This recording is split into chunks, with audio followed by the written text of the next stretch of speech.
La dernière fois, on avait fait le thread sur les pires dingueries de couple. Et là, j'ai vu les dingueries des dates.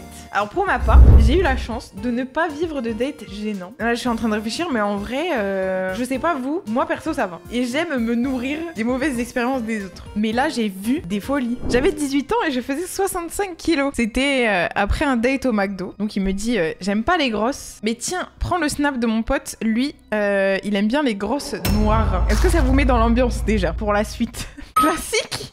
Comment ça, classique? Ça arrive régulièrement, ce genre de choses? Je ne peux pas cautionner. Mais c'est une folie d'être transparent comme ça. Et en plus, ça veut dire quoi? Il refile la meuf à son pote? Genre, vas-y, moi j'aime pas trop, donc vas-y, va là-bas. Une petite passe D? Ouais, mais bon, quand tu te fais passer pour la grosse noire, pas ouf. Vraiment pas zinzin. J'ai déjà date un mec que j'avais genre rencontré sur internet, tu vois. Mais franchement, non, ça va. Pourquoi ça s'est refresh d'un coup? On était dans une maison abandonnée. Déjà, qui fait un date dans une maison abandonnée? Genre, on te dit, ouais, date urbex. Je veux bien, mais non, je ne te connais pas, je vais pas dans un endroit abandonné. Il a dit ce serait le moment idéal pour te tuer. Voilà pourquoi. Date urbex, je suis chaud. Oui, mais toi, t'es un garçon. Moi, je vais pas dans un truc abandonné où je risque de mourir à tout moment avec un inconnu. Comment ça, tu me sors? Ce serait le moment idéal pour te tuer, mais c'est une folie.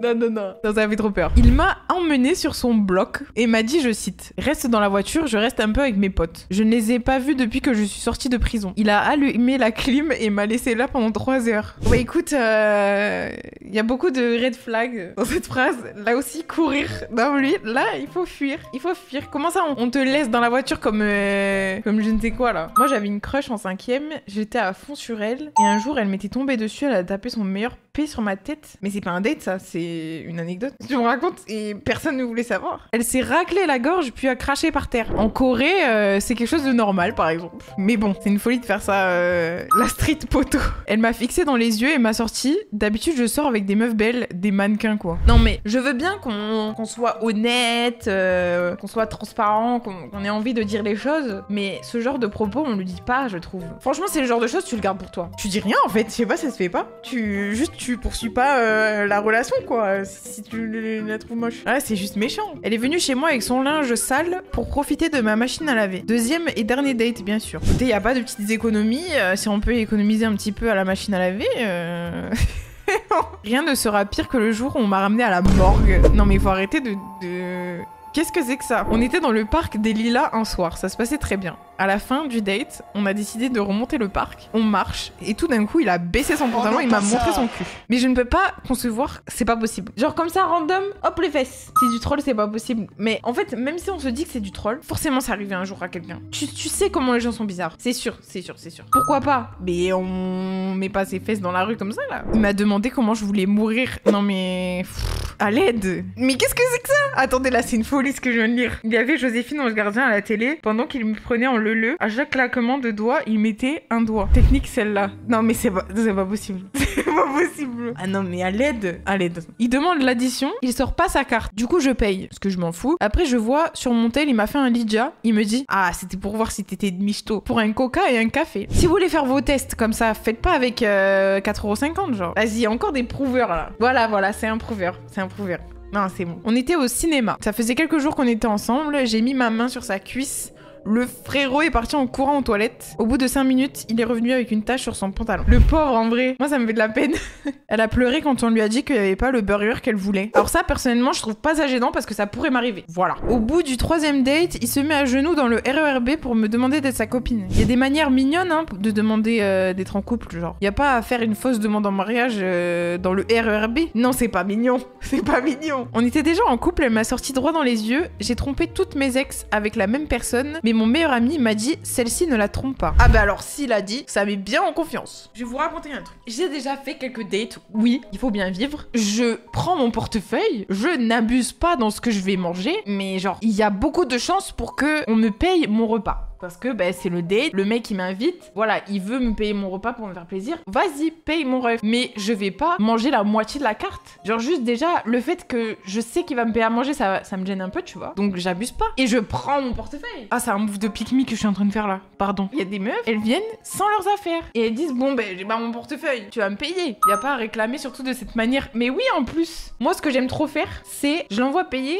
et je lui donne ma carte. Ça, j'aime trop faire ça. Il y a un pote à moi qui m'a raconté que on a un pote en commun. Il s'est mis avec une meuf en ayant un peu d'argent. Et tout cet argent qu'il a gagné, il a tout dépensé parce que sa meuf, elle faisait que lui dire ouais, viens, on va en week-end, viens, on va au resto, viens, tu m'achètes ça, viens, nanana. Et lui, ben, vu que il vit que pour sa meuf, ben là, il a plus d'argent. S'il veut lui faire plaisir, mais on sait pas. Ben là, il est piqué, il a plus d'amis parce qu'il veut pas rester avec ses potes, il préfère rester avec sa meuf. Et il a plus de sous. Mais en fait, je comprends pas du côté de la meuf, genre, comment tu te rends pas compte que ton mec, ce n'est pas Crésus, qu'à un moment, c'est bon, il va arrêter de t'acheter des sacs, de t'emmener en week-end partout, quoi. Si tu veux bouger, ben, tu gagnes des sous, frère. Non, ils sont encore ensemble, là, je crois. Mais là, ils ont plus de sous du tout. Enfin, elle a plus rien, genre, rien. Ça m'est arrivé, c'était un enfer, j'ai mis du temps à sortir de ce truc toxique. Ouais, mais c'est quoi, du coup, vu que on peut avoir un témoignage, c'est quoi qui te matrixait, genre? C'est juste, t'étais trop amoureux, du coup, tu voulais trop lui faire plaisir tout le temps. Mais à un moment, quand t'as plus de sous, non? Enfin, en fait, moi, je suis trop un rat. Du coup, vas-y, je peux t'offrir des trucs et tout, mais quand même, genre, ça fait mal. En couple depuis quelques semaines avec ma meuf, on se balade dans les magasins et je cherche secrètement un cadeau pour elle. Elle passe devant les montres hommes et dit « J'ai hâte d'avoir un copain pour pouvoir lui offrir ».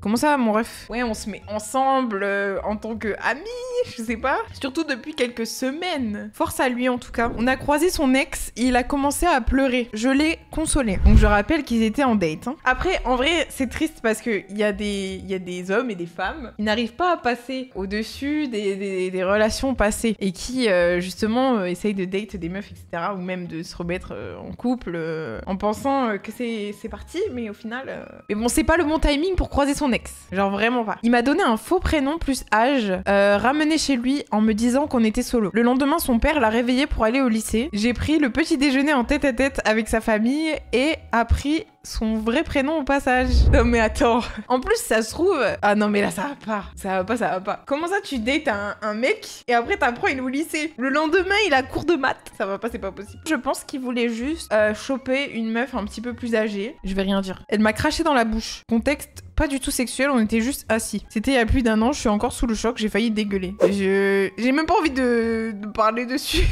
ça me dégoûte. Il a vu son ex en date avec un autre boug dans le resto, il est parti s'embrouiller avec eux, puis c'est parti en bagarre. Tout ça pour se faire tabasser par le boug. Ah lui, il a eu 0 sur 20, il a tout perdu, son ex plus sa nouvelle potentielle meuf. Premier date avec un gars, il me dit qu'on doit faire un dépistage pour le faire sans capote car ça lui sert la tub. On avait même pas encore commandé notre verre en terrasse. Non mais s'il vous plaît. En fait, un moment faut arrêter.